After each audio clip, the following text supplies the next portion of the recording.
Facebook Live. Facebook Live at 6 p.m. 6 p.m. Here we are. We're going to talk about rebuilding trust today. Rebuilding trust.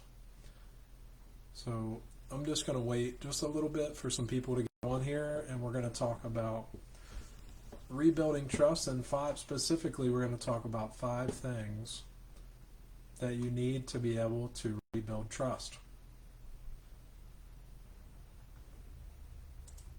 So we're just going to wait just a little bit for a couple people to get on here. I know trust is something that is really important in all intimate relationships. Without trust, there can be no communication. Without trust, there can be no building on the relationship. Intimacy can be really hard whenever you don't have trust. Emotional intimacy, physical intimacy, being able to share and communicate is very hard when you don't have trust. And I know that this is a really big, serious issue for a lot of marriages, because I talk with married people every day, and this is something that comes up a lot. Glad you're here. Just put a little wave in the comment or hi. I appreciate you being here, and I'm going to share all I can to help you in this issue, to help you with rebuilding trust. There's 2 different sides to rebuilding trust. There's the side of the person who has been somewhat considered maybe the perpetrator, or the person who broke trust, and then there's the person who trust was broken with. We're going to try to talk about both of those today. So let's go ahead and get started. Thanks again for coming. Just put something in the comments to let me know you're here if you like. I'm going to ask you, we're going to unpack rebuilding trust, and specifically 5 things that you need to rebuild trust. Then I'm going to ask you a couple questions about trust. First, I want to ask you, how do you define trust? What does that mean to you? Because to be able to rebuild something, first we have to have a picture of what that means. So what does rebuilding trust, the word trust, what does that mean to you? I know you're courageous if you put something in the comments there. I have some things here, but if you feel motivated enough to be able to put something in the comments, I'd love to hear what do you consider trust? How do you define trust?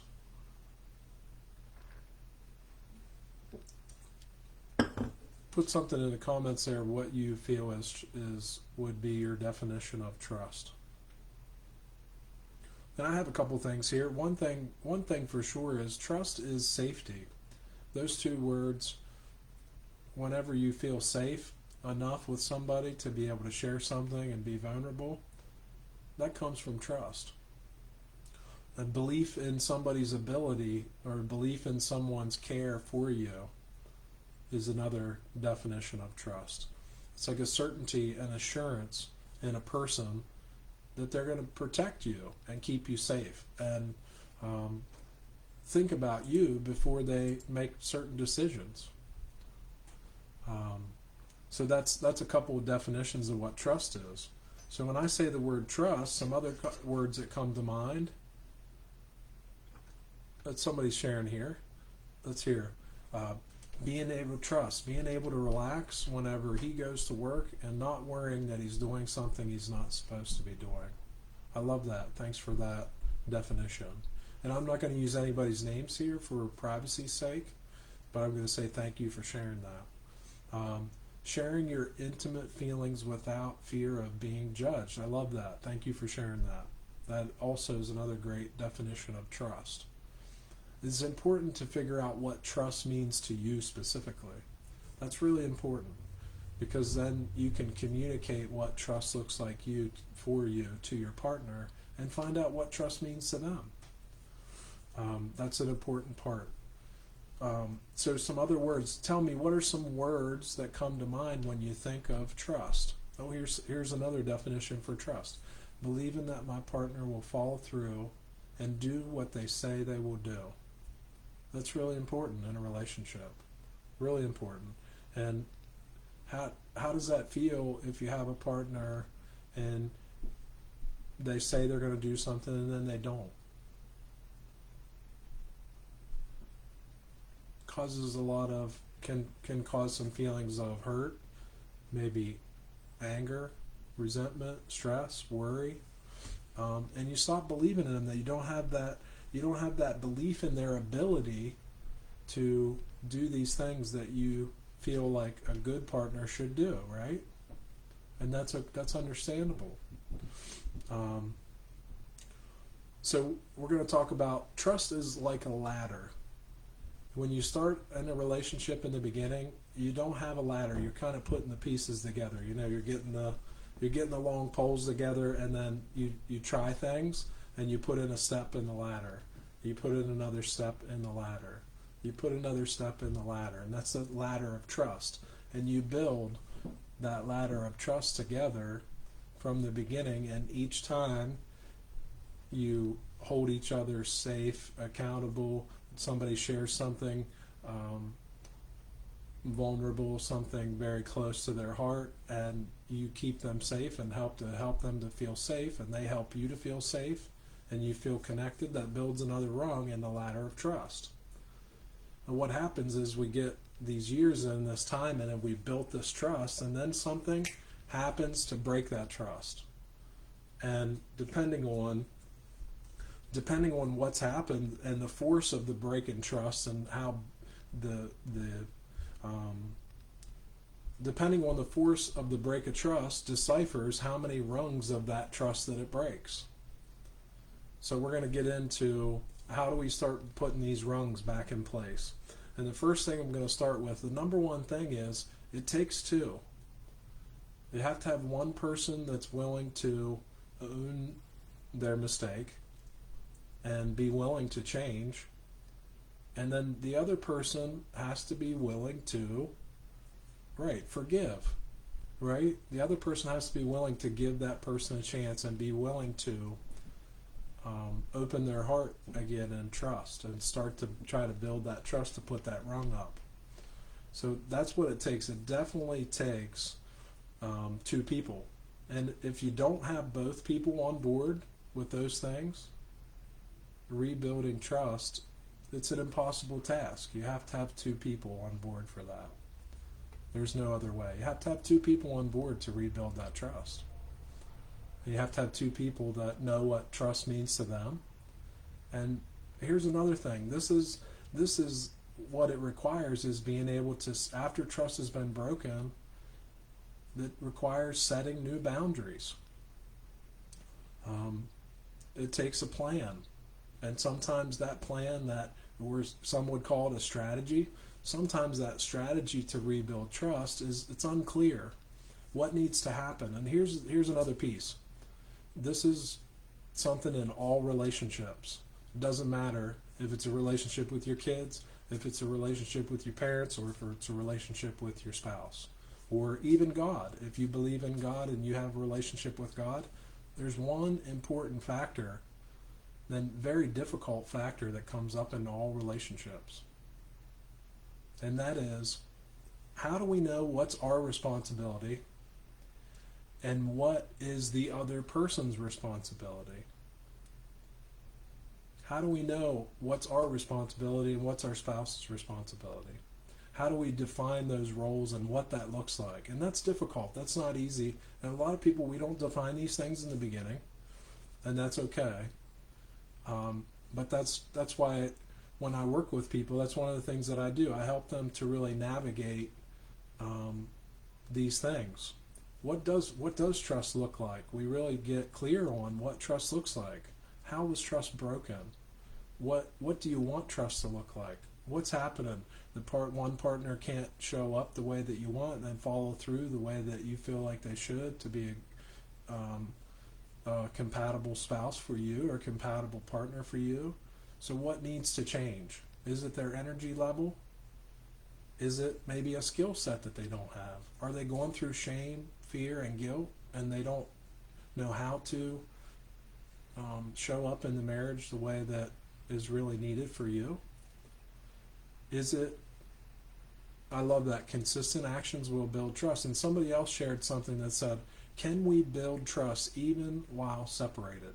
And I would say this is one thing about building trust. You can build trust with people, and this is the number one thing, is making sure that you keep that person safe. Now, one thing that most relationships have is when we get into a relationship, usually we're thinking about what we're gonna get, right? We're like, oh, this is gonna be great. This person has all the things I want. They're beautiful. They're funny. They have a great job. They're kind. All these things, and we're like, oh man, this is gonna be great. I'm gonna get all these things. But with trust is safety, and love creates safety because we put the other person first.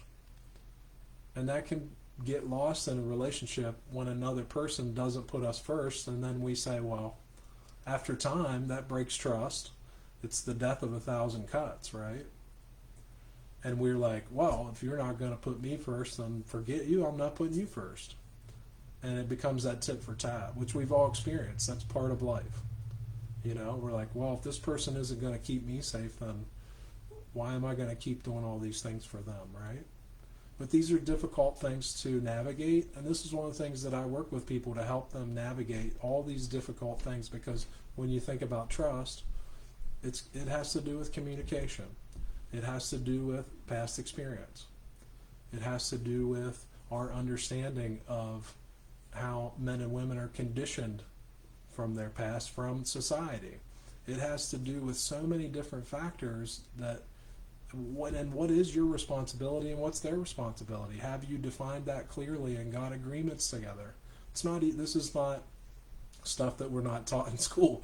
They don't teach us this stuff in school, It's like, that's why there's so many people, especially in the United States, that and Europe as well, that end up in these relationships and these marriages, and they are coming to this place of divorce and separation because we're not clearly defining these roles in the beginning. And that's okay. There's no judgment to that. Okay, but let's move on to number 2. This is really important, and something that I think that is missing sometimes because it's a hard thing to talk about, is why was the trust broken? It's important to figure out, why was it broken? Because sometimes somebody would do something like maybe something big, like they'll buy a big item without saying anything, or they'll use porn secretly, and that really hurts. Or they'll have an emotional affair, or they'll talk to somebody that that you don't want them to talk to, and they know that. Or infidelity, many of these things, and there's things that lead up to that. There's always things that lead up to that. It's those death of 1,000 cuts. Those things typically start with a lot of little moments where there was a break in trust before that. And it's good to clarify why. What was it? Was it a lack of boundaries, healthy boundaries? Was it a lack of communicating our needs and ability to be able to tell the person what we really wanted and needed? Was it fear or shame that they had from the past, from trauma and things that happened to them in the past?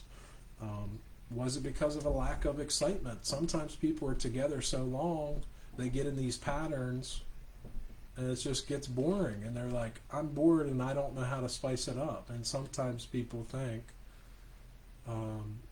it seems in their, for whatever reason, it's harder to communicate what they really need and get rejected than it is to go use porn or something along those lines. Sometimes people, they take the easy way out. It's like, we know we shouldn't eat the dessert, but we go eat the dessert. And that's probably not a great analogy, because it doesn't meet the same pain and suffering that these things cause to people in marriage whenever somebody breaks major trust. And I don't want to, this is not a light matter, and I don't want to make it light, but I do want to say it's important to know why. And that's one of the things that I do with couples and individuals as well, to uncover what's the why. Why did this really happen in the first place? Are you getting a lot out of this? I hope you are. We got three more things. We're on number 2. We got 3 more things to go. Somebody has a question here. Let's see. Somebody says, my question is, why building trust, can it still be hidden within her or him, as they will still state they don't trust you, but their actions show otherwise? Almost like they're beginning to trust, but not recognizing that's what it is. Yeah, it's hard to really judge somebody's actions based on our definition of an action, because maybe what we see to us looks like trust, and sometimes we're looking for that, and we want to see that trust. This shows up. I have one family member in particular that is an addict, and his family continues to, they want to believe that he's doing better. They want to believe that things are going better. They keep letting him back in the house and giving him money and giving him rides here and there and all these things, and the same thing keeps happening. And I'm not saying that's what it is. I'm just saying it's good to be. The best thing that I always do is do not assume. If somebody's telling you something, take their word for it. If they tell you something, take their word for it. That's a great question. And it just depends on the situation as well. That can be showing you that that person feels more safe in that situation. Maybe they're feeling like what you may be doing to build that safe space for that person, that's starting to show. And it's opening the door for them to feel more safe with you. And that could be what's happening. Because you've been putting in a lot of work, and you've been really doing a lot of things to open up the door to helping your partner, your spouse, to feel safe. And sometimes this is the other thing, when a person breaks trust, then we start to, we think we no longer have to keep their safety as an important to us. Since they hurt us, it's like, now it's free game. Now I'm coming. It's like, you screwed with me, now I'm going to hurt you too. Watch this. So that can happen as well. So keep your eyes open for that, because it's human nature to be like, you screwed me over, and now I'm going to get you back. And that doesn't help your partner or you. And that's why the next number 3 is really important. So we're going to move along. I can go on tangents here, so be careful. Oh, shoot. So creating boundaries is very important, because that's how we put that rung. The boundary is like, okay, this is the next step in the ladder, right? So you have the next step in the ladder. Okay, we're to this step. Depending on how trust was broken and broke those legs of the ladder, the footsteps of the ladder, you get to that place and you say, this is my boundary. If this is what I need from you. If you don't do that, you just, you have to do what you have to do. Now here's another part to this. Setting a boundary is not like, why are you so stupid that you can't do this? Because that's judgment, and that's blame, and that's coming from a place of, I'm better than you. And that's going to break trust the other way. And you will suffer for that. They will suffer, but mostly you will suffer. It's important to remember that. And this is something that I work with people, because this is human nature. I help to hold people accountable to that boundary. Okay, what's the boundary that you want to set? Both partners come and someone says, okay, this is what I need. And the other person agrees. Okay, I agree, I'll do that. I can do that. I'm going to work towards that. Okay, let's work together. How can I help you do that? Because maybe you've experienced this. Sometimes the one partner that's had the trust broken, and cheating is big. And sometimes the person that has the trust that's broken from cheating, it's a great example. They can feel so hurt that they want the other person to feel the same amount of hurt. So maybe the other person agrees, I'm not going to do this anymore. But you have so much pain that it's so hard not to want to want to push that onto them and for them to feel the pain that you feel. And I understand that. I've been through that. And that's hard.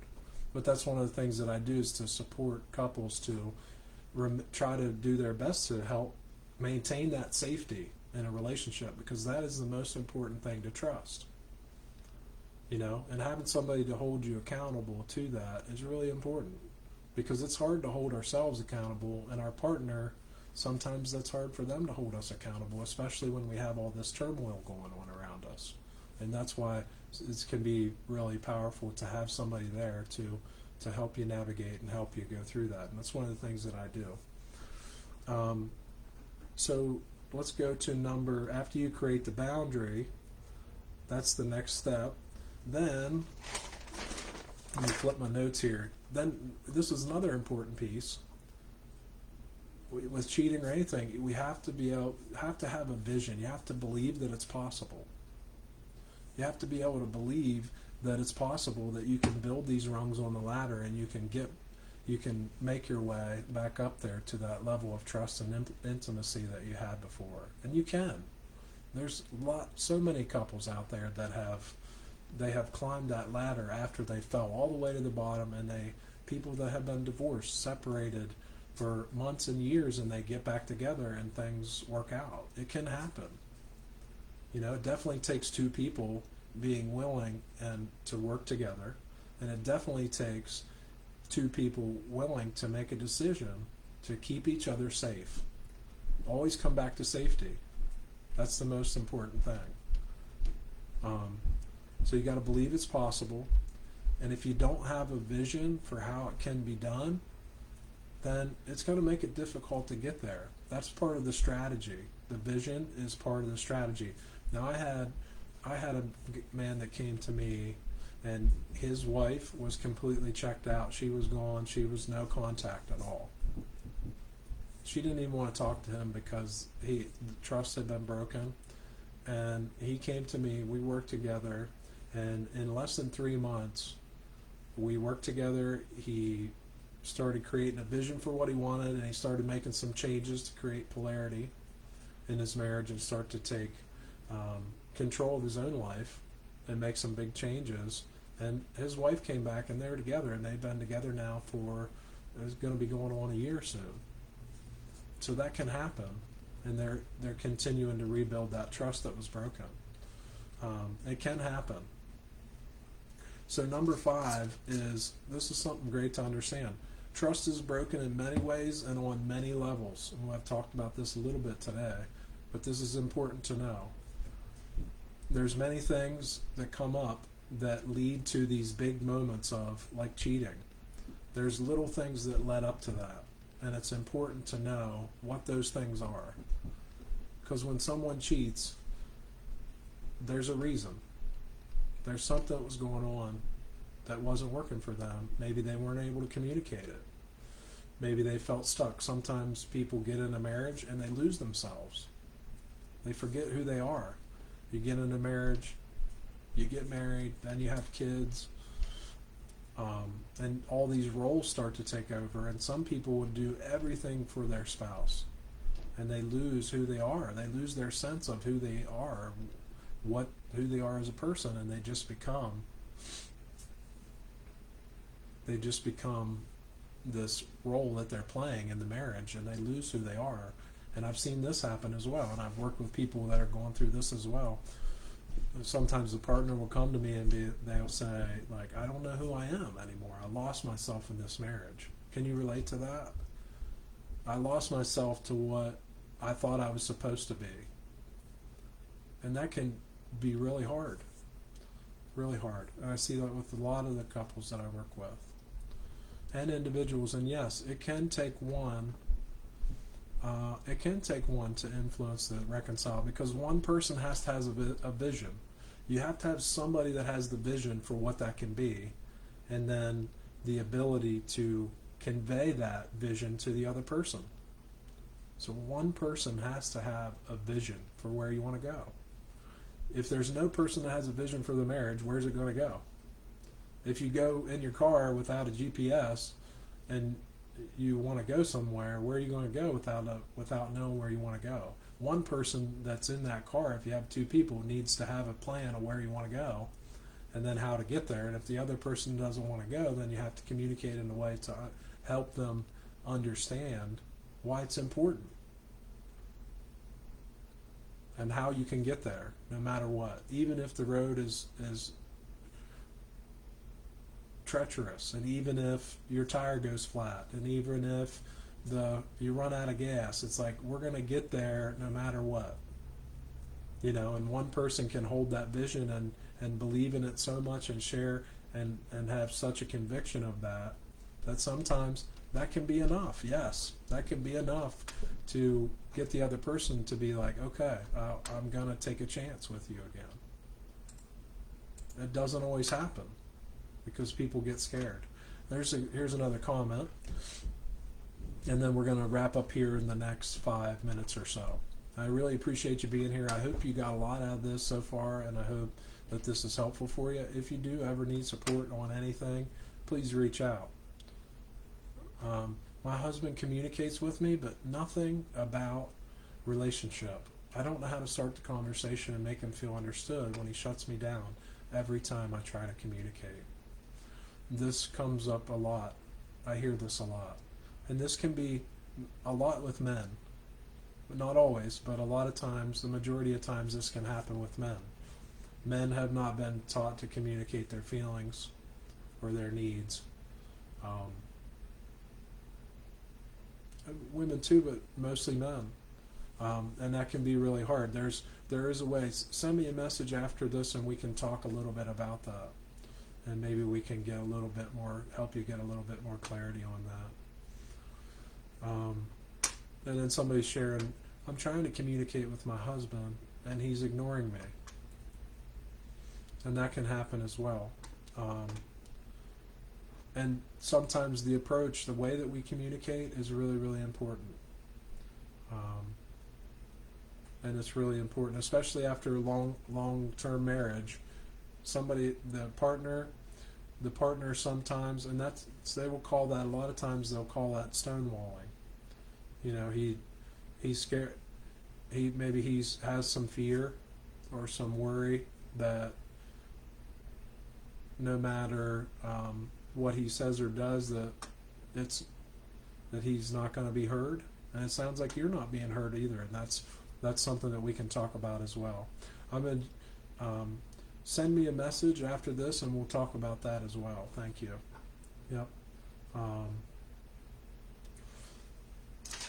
So we're going to move on. So here's the last piece that I want to put into this is, so what's the fast track? Because there is a fast track. What's the fast track to rebuilding connection? And there's only one fast track. It takes time. It takes patience. It takes showing up. But the number one thing, the only fast track there is find somebody. I don't care who it is. It doesn't have to be me. But this is with anything. Anything you want in life and you're serious and you want to figure out what you can do to push forward and create that marriage that you want, the body that you want, the financial situation that you want, the house that you want. You get with somebody, a professional. Doesn't have to be me, but somebody that can help you understand all the different dynamics that are happening so you can see it from a different perspective and you can start to get that vision of where you want to go. So get support. Invest in your marriage. Invest in your marriage. Invest in yourself and your spouse to figure out why this keeps showing up for you in your marriage, in your life. Find someone that can lead you to the understanding that you need to rebuild that trust. Because it's only one action, one strategy, one idea away from you being able to get that to that next rung and that next rung. And it takes patience, it takes understanding, it takes commitment, and it takes walking through fear because it's going to be scary.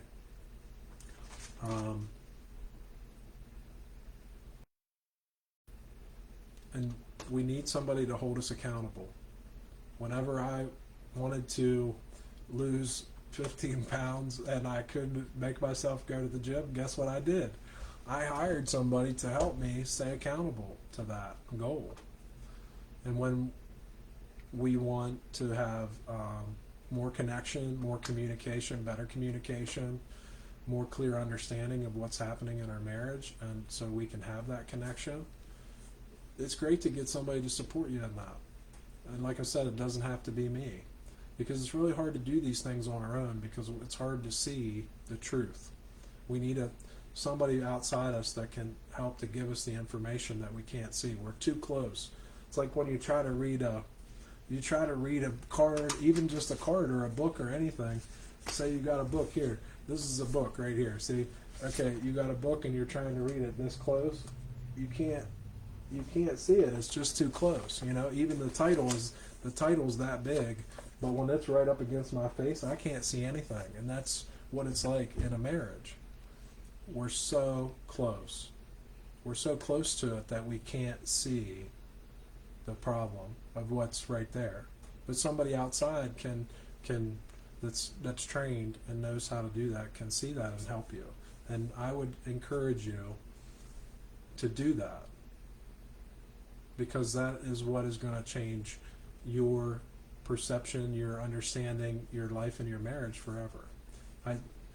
People all the time, they invest in their marriage, and we haven't been taught to do that as a society. My parents never did that. They never went to counseling. They never went to therapy. They fought and then they divorced. That was it. They never tried to figure out what the problem was, or they were just like, it's all your fault, and the other one said it's all your fault, and that's it, and they went away. They never tried to figure out what the problem is. But here's one last piece is, if we don't figure out how we're contributing, if you don't figure out how you're contributing to the problems in your marriage and how you're part of that, it will come up in your next relationship. That's a guarantee. And that's why I always encourage people to figure out everything you can figure out about your piece to it, your part. So I really appreciate you for showing up, and because the people who came and started from the beginning to the end, you're investing in your marriage. You're investing in learning something new. It's the first step. Now, this isn't going to get you where you want to go. This isn't going to get you all the way, but this is a start. This is how it starts.